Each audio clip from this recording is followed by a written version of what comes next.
Το σχόλιο της Δευτέρας, 17 Αυγούστου 2026. Εντάξει, ίδια πράγματα πάλι, κοντά στα 200 εκατομμύρια τζίρο, με εναλλαγές προσήμων. Εν τω μεταξύ, για το χιουμοριστικό της υπόθεσης, η είδηση ήταν για το deal της Bilot και ο ΠΑΠ ανέβηκε. Δύο πράγματα θα ήθελα να σκεφτούμε με το σημερινό σχόλιο. Πρώτον, αυτό το άρθρο εδώ, που λέει ότι θα ξεπληρώσουμε δάνεια, σαν κράτος, σε παλαιότερα που είχαμε πάρει, που αφορούν και στα κράτη που μας είχαν δανείσει τότε, που ήμασταν προς χρεοκοπία. Το σημαντικότερο όλων, παιδιά, αυτό που καταλαβαίνω εγώ ως επενδυτής.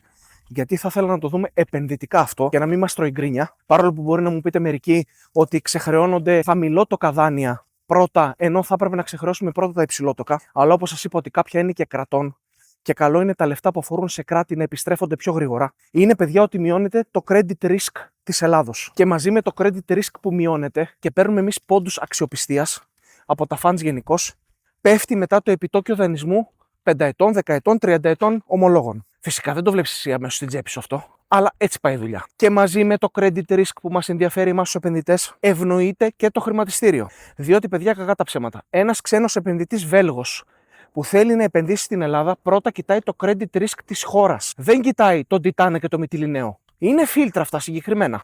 Τι να το κάνει άμα είναι δύο πάρα πολύ καλές επιχειρήσεις και το credit risk της Ελλάδας είναι στο Θεό. Καμία αξία δεν μπορεί να το δικαιολογήσει αυτό στην ομάδα του όταν είναι επενδύσει σε εμάς. Υπάρχουν συγκεκριμένα πρωτόκολλα που εφαρμόζουν. Δεν ψάχνουν γενικά ευκαιρίες. Οπότε, αφού μειώνεται το credit risk της χώρας και αρχίζουν και κοιτάνε το χρηματιστήριο, μετά, παιδιά, αυτό έχει αντίκτυπο και στα εταιρικά ομόλογα. Που και αυτά έχουν ένα μικρό premium credit risk της χώρας. Αφού μπορούν να δανειστούν αυτοί με λίγο χαμηλότερο επιτόκιο στα εταιρικά ομόλογα, όταν ζητήσουν οι εταιρείες, σημαίνει ότι τα κέρδη είναι μεγαλύτερα. Διότι από τα λειτουργικά κέρδη των εταιριών θα πληρωθούν οι τόκοι στους επενδυτές, αυτοί που έχουν αγοράσει το ομόλογο.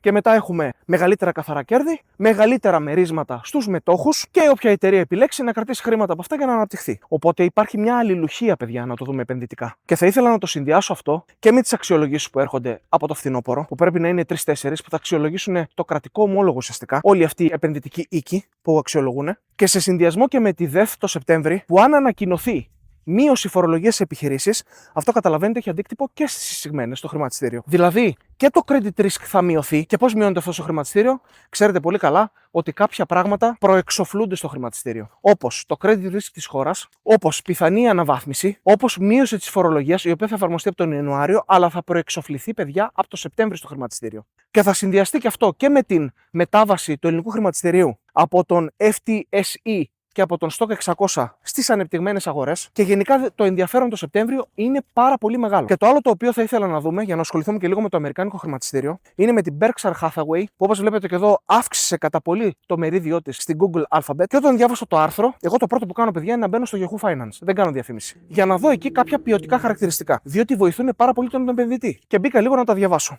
Και το μάτι μου έπεσε, παιδιά, στα μετρητά που έχει σε σχέση με τα δανεικά, όπως βλέπετε εδώ, και από τα μετρητά της χωρίς τα δανεικά, πόσα αντιστοιχούν αναμετοχή. Για να μην τα πολυλογώ, είναι κοντά στα 6%. Και μπήκα να δω λίγο και στην Nvidia, όπως βλέπετε εδώ, μετρητά δανεικά και μετρητά αναμετοχή, και βγάζω περίπου 1% αποτέλεσμα. Ναι, αλλά η Berkshire Hathaway πήγε στην Google. Αυτό το οποίο ήθελα να σας πω είναι ότι πρέπει σαν επενδυτές να κοιτάμε λίγο κάποια πράγματα, κάποια ποιοτικά χαρακτηριστικά, για να μπορούμε να βγάλουμε κάποια συμπεράσματα. Γιατί δεν αρκεί μόνο να διαβάζουμε τους αριθμούς, πρέπει να τους μεταφράζουμε κιόλας. Κοινώς με το 5-6% της Google που έχει στα μετρητά της, είναι πιο προετοιμασμένη η εταιρεία για κακές εποχές. Δεν βασίζεται τόσο πολύ στο αν θα πάρω εγώ εταιρικό ομόλογο ή όχι. Έχει ήδη τα μετρητά. Φυσικά μπορεί να κάνει και καλύτερο παιχνίδι αν ζητήσει εταιρικό. Αλλά φαίνεται προετοιμασμένη. Ταιριάζει στο προφίλ της Berkshire Hathaway. Και επίσης το άλλο που ήθελα να σας δώσω σαν ιδέα. Επειδή εγώ μπήκα, το ψάξα λίγο, υπάρχουν κάποια ETFs που αντιγράφουν την Berkshire Hathaway, που υποτίθεται έχει πιο συντηρητικά μοντέλα, το πώς υπολογίζει την αξία της μετοχής, το πώς κάνει τη διασπορά της κτλ. Σας προτρέπω να το ψάξετε στην τεχνητή νοημοσύνη. Έχει πολύ ενδιαφέρον και ακολουθήστε και περισσότερα.